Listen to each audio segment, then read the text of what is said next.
Welcome to PVR Limited's Q2 and H1 FY22 post-result earnings call. As usual, the call will be initiated with a brief management discussion on the earnings performance, followed by an interactive Q&A session. Management team will be represented by Mr. Ajay Bijli, Chairman and Managing Director, Mr. Sanjeev Kumar, Joint Managing Director, Mr. Gautam Datta, CEO, PVR Limited, Mr. Kamal Gianchandani, Chief of Business Planning and Strategy and CEO, PVR Pictures, and Mr. Nitin Sood, CFO, PVR Limited. I'll hand it over to Mr. Bijli now for the initial remarks, post which we'll open the Q&A session. Over to you, Mr. Bijli.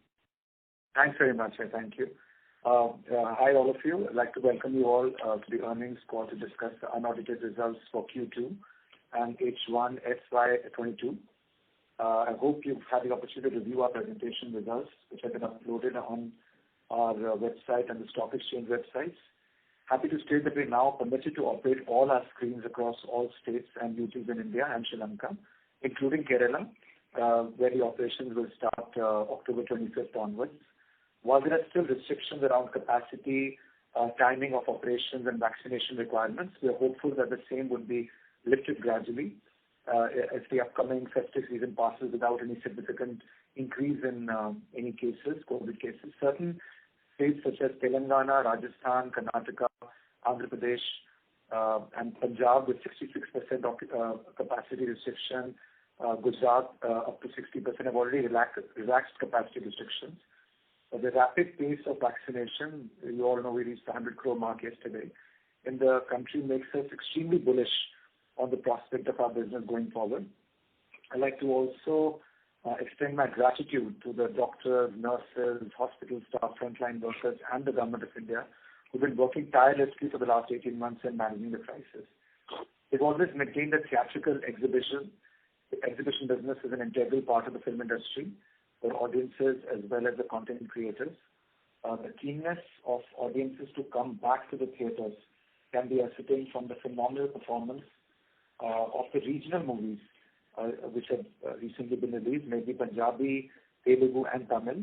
They've all done exceedingly well in the past couple of months. With Maharashtra opening from today and a strong pipeline of content that's already been announced, we're looking forward to a rapid pace of recovery in the business over the next few months.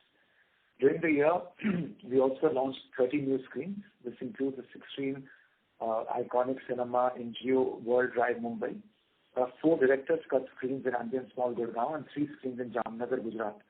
Additionally, recently we also renovated and revamped Priya as a PXL screen, a PVR Saket where we started our journey, a 4-screen complex in Delhi, and City Center, 3 screens in Gurgaon. On the results, please note that the numbers we'll be sharing with you are after removing the impact of Ind AS 116 relating to lease accounting, and are different from the reported numbers we submitted to the stock exchanges today. For some numbers, for the quarter ended September 30th, 2021, our total revenues were 142 crores, EBITDA loss was 94 crores, and PAT loss was 160 crores as compared to revenue of 44 crores, EBITDA loss of 81 crores, and PAT loss of 116 crores for the quarter ended September 30th, 2020. For the half year ended September 30th, 2021, the total revenues are 213 crores. The EBITDA loss was 203 crores and PAT loss was 301 crores as compared to revenue of 56 crores, EBITDA loss of 197 crores and PAT loss of 257 crores for the half year ended September 30th, 2020. During this challenging period, the company continued with its strategy of aggressively controlling costs and maintaining sufficient liquidity. As on date, company has successfully concluded discussions with landlord partners for rental waivers and discounts in respect of 80% of our properties and have achieved rental savings of 75%. The team has continued to work hard to keep operating costs low, which has resulted in us keeping our operating losses under control while working in extremely tough conditions. We continue to keep high levels of liquidity on the balance sheet with a total liquidity of 700 crores as on September 30th, 2021.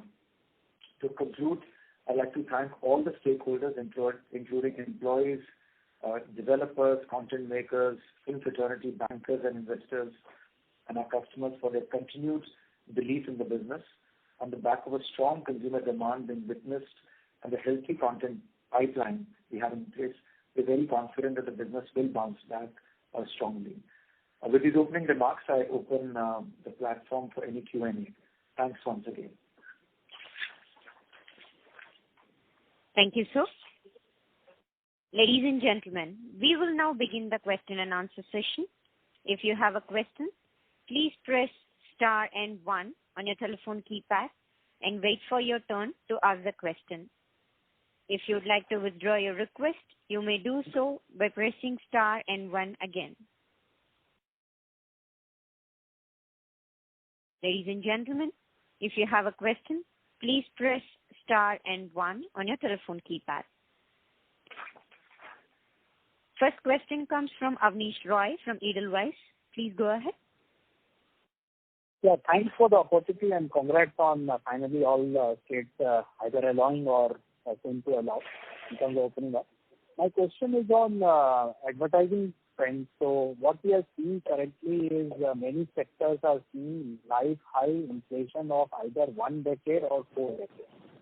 So are you worried that when your screens are going to open, unfortunately, advertisers are seeing their life high low margins in some sectors and many years low margins, and advertising is the first line item to get cut. So what is your sense on this? Because some of your screens are already open. Of course, content is limited, but your advertising sales team would be in touch with advertisers. So what's your sense on ad spend? So first and foremost, let me just demystify this advertising revenue. It will take some time to ramp up, and we are waiting for some blockbusters to really get this ball rolling. Number two, to your point of the market being operative with a lot of brands which are operating on low margins. See, the market is so huge.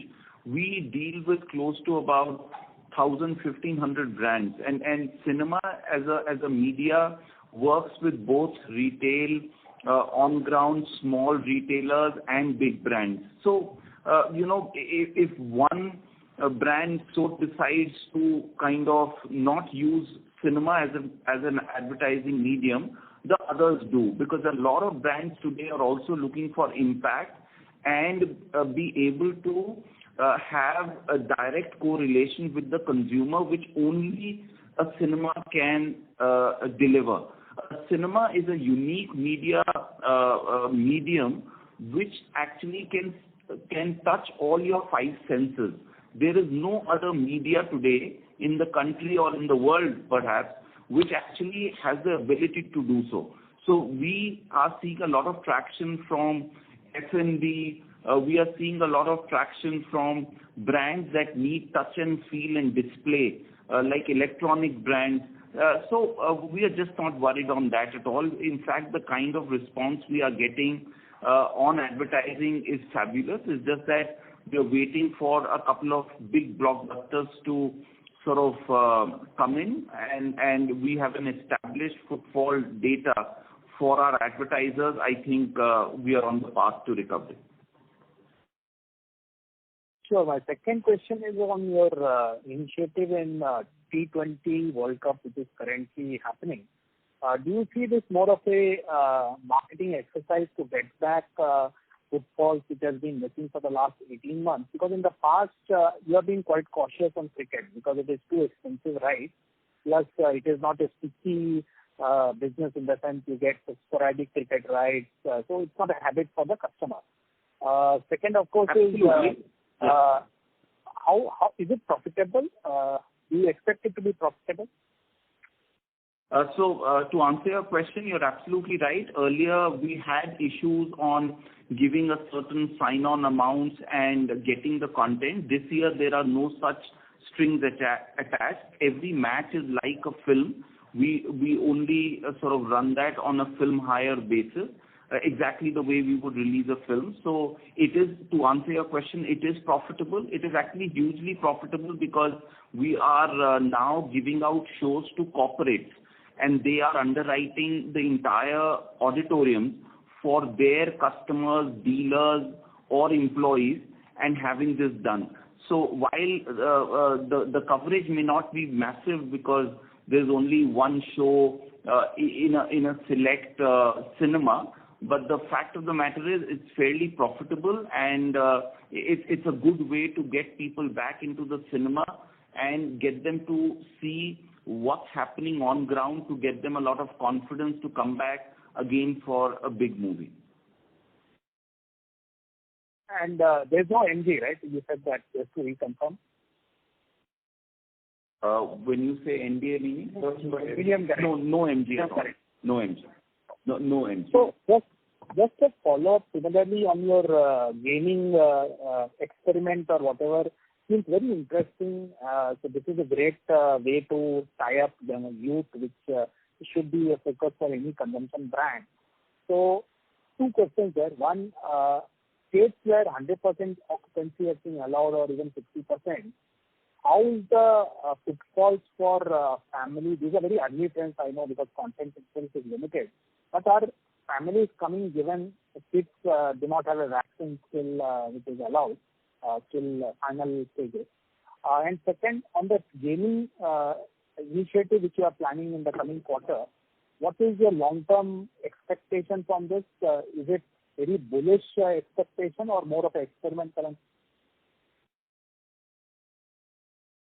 So your first question, whether families are coming back and with children below 18 not being vaccinated, and that could become a source of concern for the parents, none whatsoever. If you go to malls and if you go to cinemas in states, all major states have been operational for the last 2.5 months.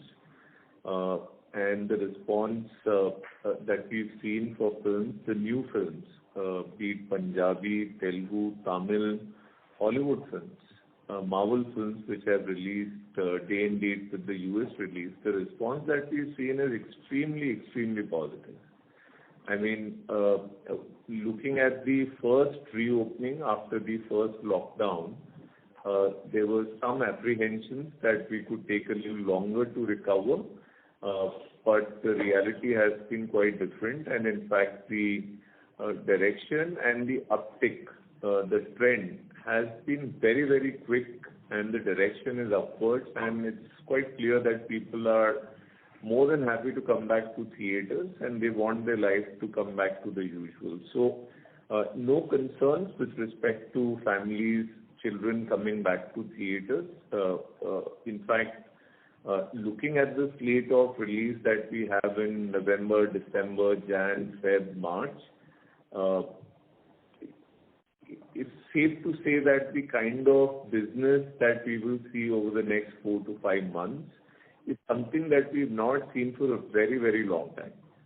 So that's first part. The second part is gaming, and as Gautam touched upon, ICC World Cup being an alternate source of giving an opportunity to customers, a different segment of customers, or the same customers who also come to watch movies, giving them another opportunity to come back to cinemas. So you should see gaming from the same lens. Gaming, as you know, is growing dramatically in this country, and gaming, whether it's real money gaming or casual gaming or esports gaming, all of these three aspects of gaming are fairly well established. Esport is at a nascent stage. Real money gaming has taken off in a big way. We've tied up with Nazara, which is the only listed gaming company.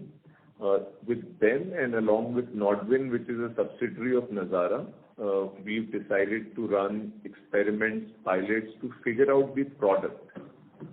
We are very confident that PVR Cinema would definitely play a role in the gaming ecosystem. But because this is something which has not been done before, we want to get the product right. And keeping that in mind, we would be running a series of experiments and pilots over the next 2-3 months. And post that, we want to bring esports into cinemas in a big way. I mean, we want to take esports to the grassroots level. And the direction that we've taken is to use cinemas, embed cinema as an infrastructure with the esports gaming ecosystem. We believe there is a huge potential and there is a big impressive marriage which is out there between gaming and cinema, which is absolutely right. The time is absolutely right. We think we've got an interesting proposition. Let's see how it unfolds and what sort of opportunity are we able to capitalize as we move forward. Last question, how is the global recovery in the multiplexes given the restrictions are either coming back in UK and Russia or they have already come back? So are you worried on UK, Russia, the new developments, and in other countries if you could share what is the development in the last 3 months? You had shared earlier data, but now what's happening there?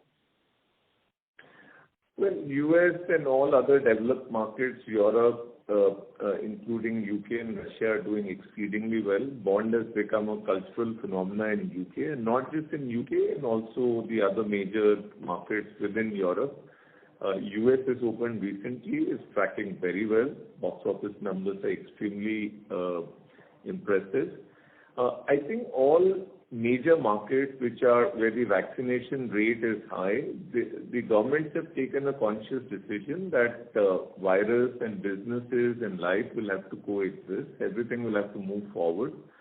Lockdown, we believe, looking at the trends in various markets, other geographies, lockdown is a thing of the past. I mean, governments are not putting any stringent restrictions on business. Because the vaccination rate is fairly high, they have decided to go on with business. And it seems people are quite comfortable with the idea of coming to theaters, going to bars. So all the out-of-home activities which have been, either shut or restricted for the last 18 months have come back and bounced back in a big way.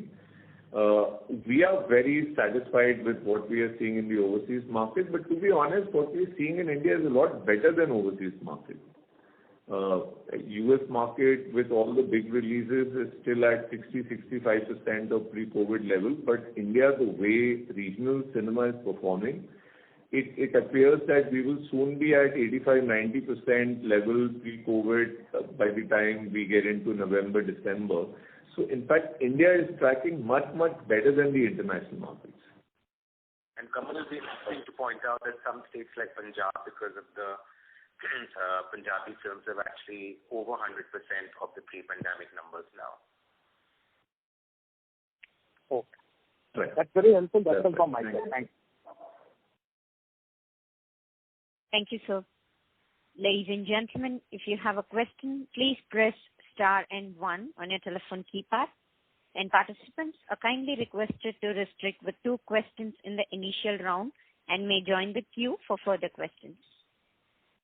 Next question comes from Urmil Shah from Haitong Securities India Private Limited. Please go ahead. Yeah, thank you for the opportunity. My first question was, given that there would be a bunching of movies, what would, you as a largest industry player, would be requesting the state governments to first increase the, number of, or the timelines to getting more shows, or you would first want the, occupancy levels to be allowed to be increased? So, bunching of films is a reality that we will have to live with over the next 6 to 9 months.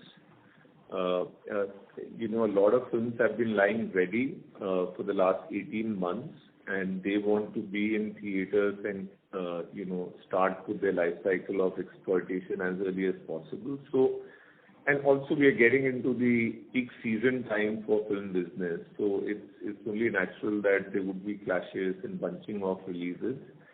But parallelly, we are in touch with all the state governments, and we are fairly confident that the state governments, basis the responses that we've got, would be relaxing these restrictions in quick time. Goes without saying, there would be external factors like COVID cases and the kind of hospitalization which is happening as a result of COVID cases. But fingers crossed, hopefully, with the rate of vaccination going up, we feel fairly confident that COVID cases and hospitalization would be taken care of by the government and the authorities. And we feel fairly confident that relaxation will happen in quick time. Sure. My next question was on the negotiation with our developer partners. You mentioned that the negotiations are done with almost 80% of our partners. So what have been the areas of waiver? I mean, higher proportion moving to revenue share, that being the kind of waiver we have got for the rest of the year.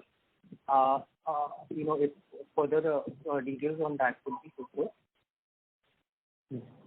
So, our discussions and negotiations have been similar to what we had last time. Primarily, I think the focus has been to get rental discounts or, waiver of rent for the period the cinemas were shut during the second wave.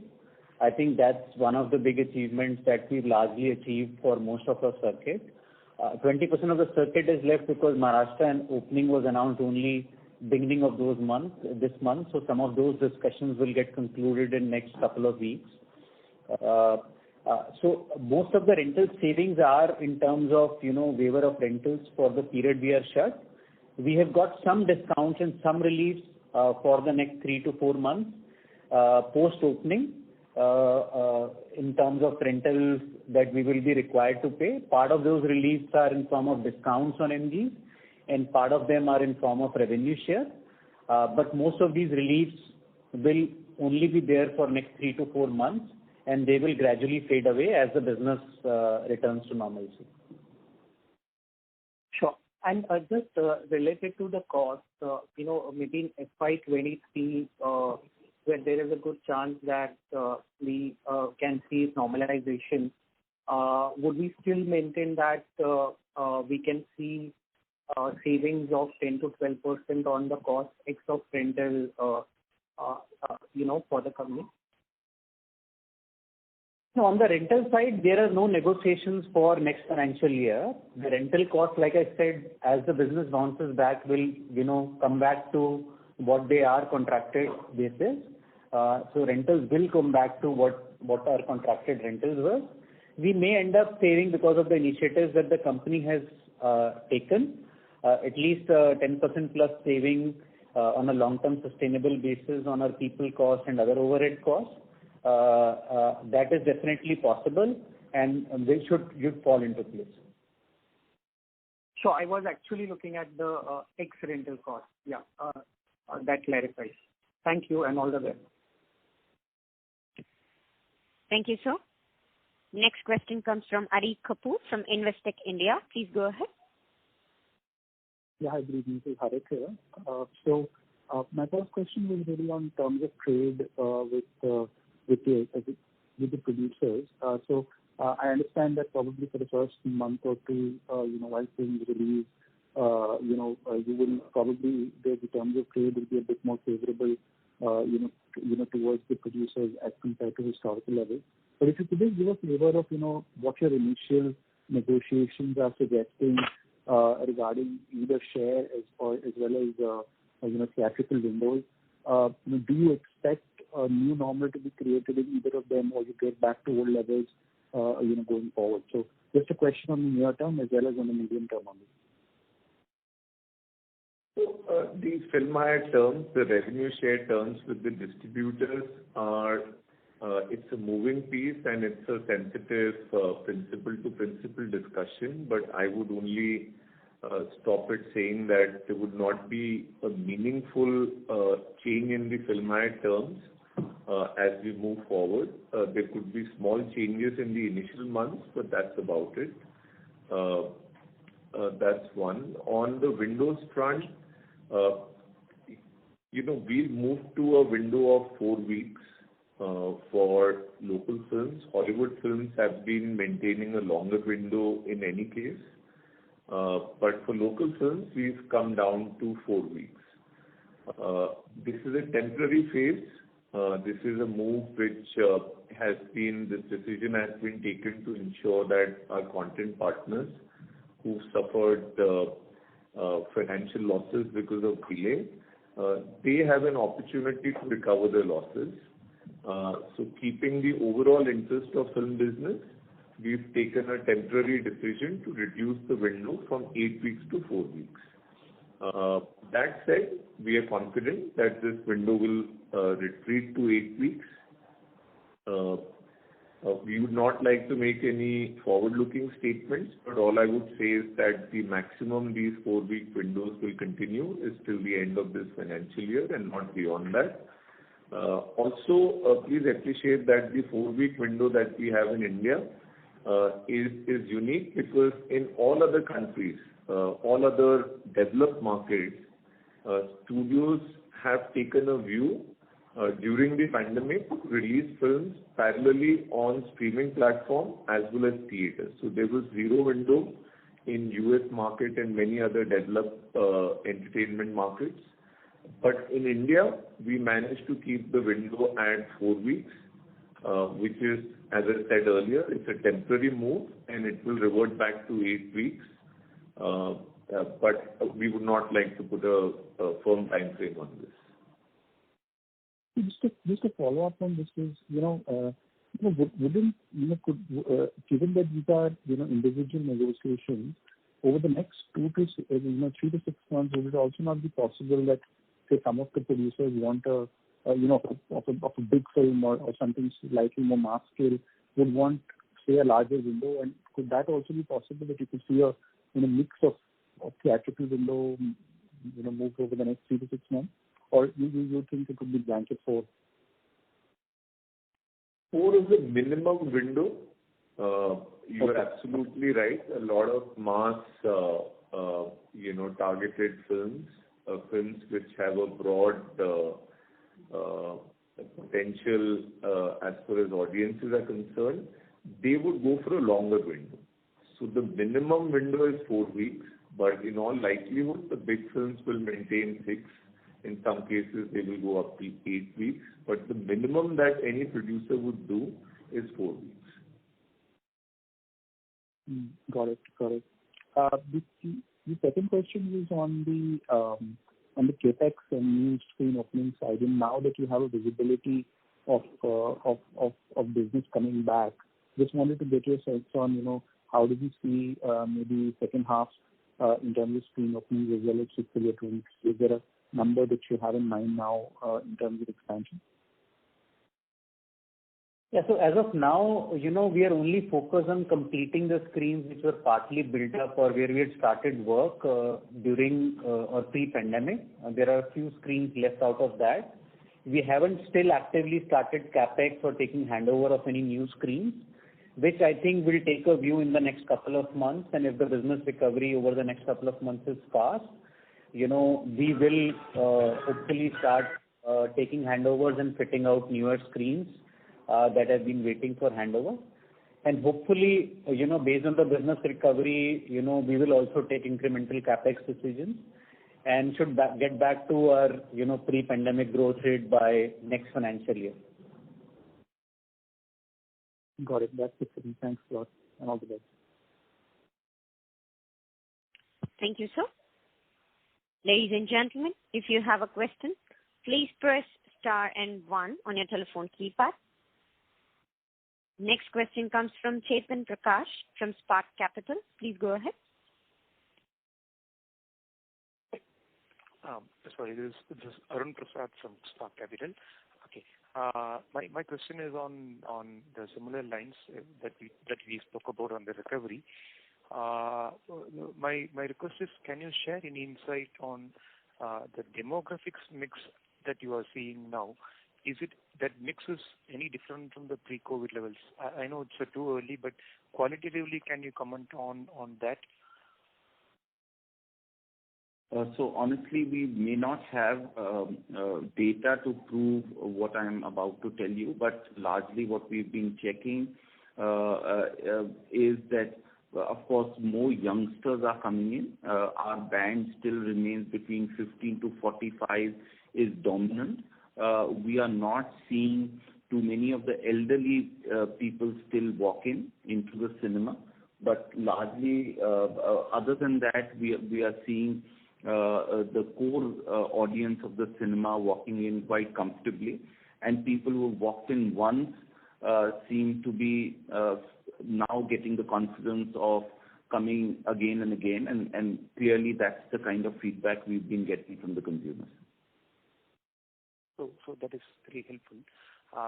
So does it mean that the population which is more influenced by the say who are more used to watching OTT in the last 18 months, what is that segment in your opinion which is more likely to discontinue or more used to seeing the content in through OTT? So is it not the young population, or it's more like a... This has no correlation with OTT. In fact, the data proves that people who consume more content on OTT end up watching more movies at the cinema. So technically, there is a direct correlation between people who watch more OTT come out and watch more cinema. Currently, what we feel is the elderly, people beyond the age of 60 may be slightly hesitant, but it's a matter of time.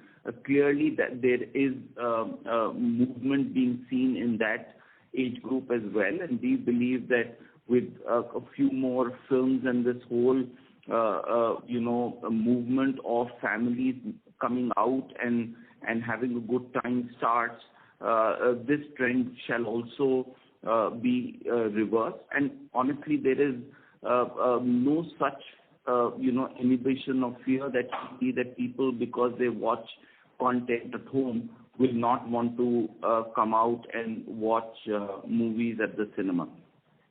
And the best corollary to that is if you look at the market like Punjab and even restaurants. In Punjab, which is currently operating at with 66% seating capacity and is largely dependent on local regional content plus Hindi content, which is a big area for them. In that market alone, we are seeing admissions now crossing average of what we were doing weekly admissions on a pre-pandemic level, in spite of no Hindi films being there. So, which is a clear sign to say that people are generally confident to step out of their homes and go out. I think what Gautam is referring to, a certain segment or age of population which needs more time to get confident to step out, with fears around moving around due to COVID-related restrictions. Absolutely, we are seeing no correlation of people who are watching movies at home not wanting to come out. Absolutely not. All right. Very, very helpful. My second question is on the screen additions, especially on the long-term additions. So currently we have around 850 screens. So is it fair to assume that you will be adding 100 screens on an average per annum in the next 3-4 years once the dust settles and once we are back to the steady state? Yeah, I think I wouldn't want to say in which financial year how much we'll add because it's too premature to say. But once the business recovery is back, there is no reason why a screen growth addition will not go back to pre-pandemic level. And pre-pandemic, I think we added about 87 screens in FY 19-20. So 80 to 100 screen addition, we should be back to as soon as the business recovery is there and we restart our capex cycle. Right. As a follow-up to that, so 80 to 90 translates to close to around 350 to 400 in the next 4 years from whichever 4-year period. So the question is, how much percentage of these future screens we have already frozen through, say, some kind of an MOU with the property developer? Is it, or is it still in a very early stages? Still, you don't have an MOU. So some indication would be very helpful. We have a fairly large pipeline, which is quite in excess of the numbers that we are discussing right now. We have a fairly large pipeline of screens already signed up for development. Fair enough. Thank you. Thank you very much. Thank you, sir.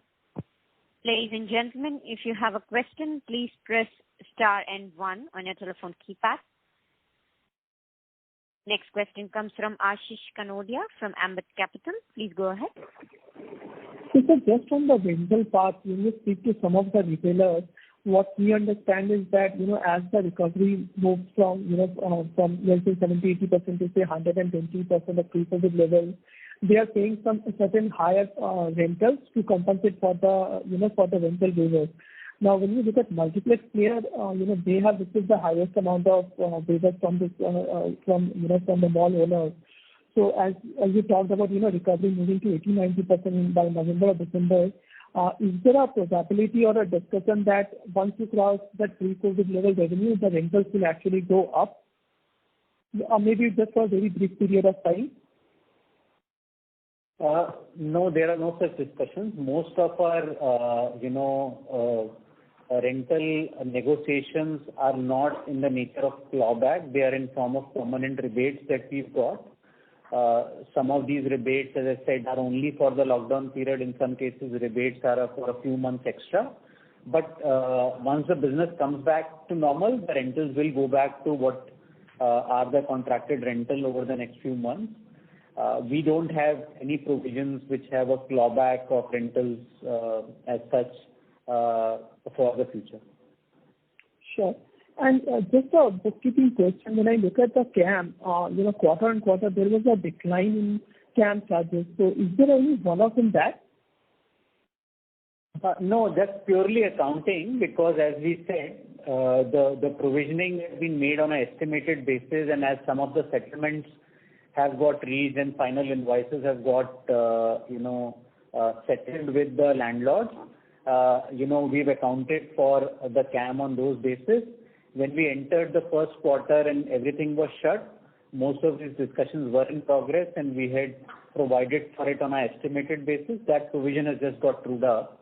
So no significant difference as such other than that. Sure.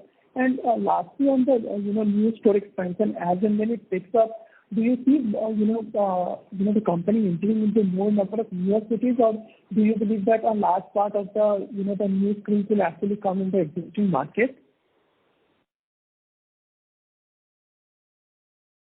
Sorry, can you repeat the question? I didn't get your question.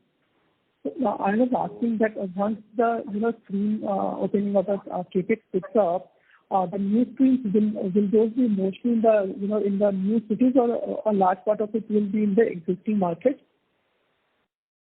So there will be a mix of both. We will continue to expand our presence in existing markets as well as add screens in newer cities and newer markets. So it will be a bunch of both. If you look at it in the 3 properties that we opened just now, we moved to a new city of Jamnagar where we did not have a presence, but we've added premium properties in 2 cities of Mumbai and Gurgaon, where we had existing screen portfolio. So it will be a mix of both. Sure. That's all from my side. Thank you. Thank you, sir. Ladies and gentlemen, if you have a question, please press star and 1 on your telephone keypad. Next question comes from Jinesh Joshi from Prabhudas Lilladher Private Limited. Please go ahead. Thanks for the opportunity. Sir, I have a question on this Nazara tie-up. What kind of arrangement do you have with them?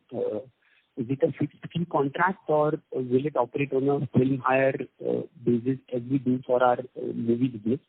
And secondly, what was the response to the pilot that we ran some time back, especially in cities like Indore and Gurgaon? What were the occupancy levels, which you can just share some insight on that?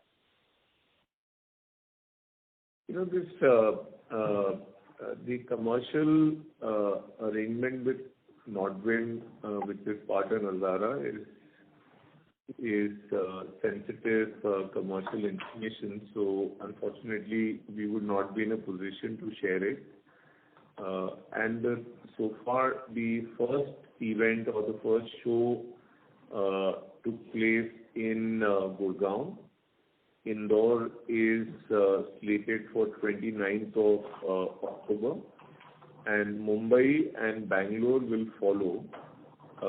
We would like to share our learnings, some information, other insights once we've completed the pilot. So kindly bear with us, but we would certainly come back to you with more information.